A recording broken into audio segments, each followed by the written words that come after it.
to Christ, to the love, and to Jesus. I think our highest calling as parents is to disciple our children. And though none of us know how our kids are going to respond, they might be like the prodigal son and run from Jesus. They might embrace God and Jesus from the very beginning. But what we do know is that eventually they're going to get to make their own decision. And we want to start taking steps now to help them make the decision to follow Jesus later. Dedicating your child is about a commitment to always point your kids to Jesus. Your greatest job as a parent is to model what it looks like to love Jesus. 1 Corinthians 11:1 says, "Follow my example as I follow the example of Christ." This should be a saying that every parent says to their child. That doesn't mean you're not perfect. It doesn't mean you're not going to make mistakes. I make lots of them, but there is grace for that.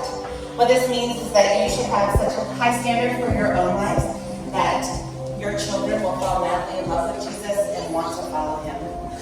A love for God is not caught, it is taught. And we want you to live for Jesus, hoping that your kids will follow in that example. So I'd like to introduce our families that we have with us here today. Hi, I'm Levi. This is my wife Cassie and our baby Remington Bryce. She's 3 months old. Yay.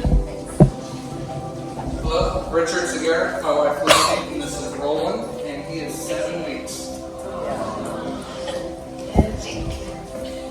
Hey, I'm Jake. This is my wife Jessica, our 5-year-old daughter Addie, and our 3-month-old baby Elijah. That's awesome. Thank you so much for being here.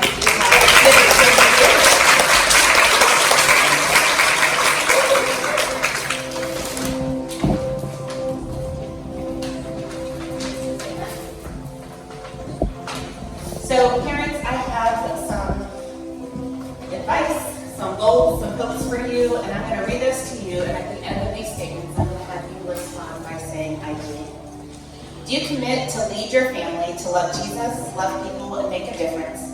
Do you commit to creating a stable environment at your home in which your child can mature? Do you commit to be parents of personal faith, recognizing that your children are more likely to follow God's path by the model they first observed in you?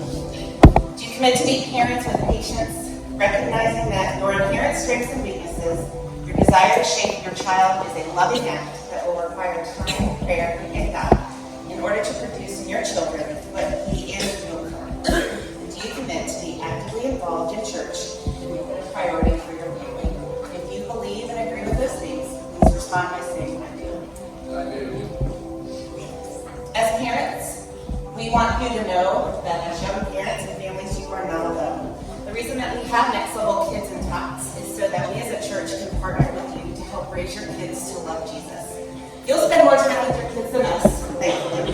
But our goal is to partner with you to reinforce the same things that you are teaching your kids. We want to commit with you to teach and train and reinforce the same ideas that you're teaching them on a regular basis. So we're doing this together as a church and not in group or at homes, because you as the church are going to play a really important role in their spiritual life. As a church, you might be their babysitters, their small group leaders, their small group members. You might be their prayer warriors, and you're going to play a huge role in these kids' lives. There will come a time when these kids will need others beside their parents to speak truth into their lives, and that's where you commit. I'm going to read a few more statements, and as a church, I would like you to respond, "I do," if you agree with the following. Do you commit to support these parents as they raise their children?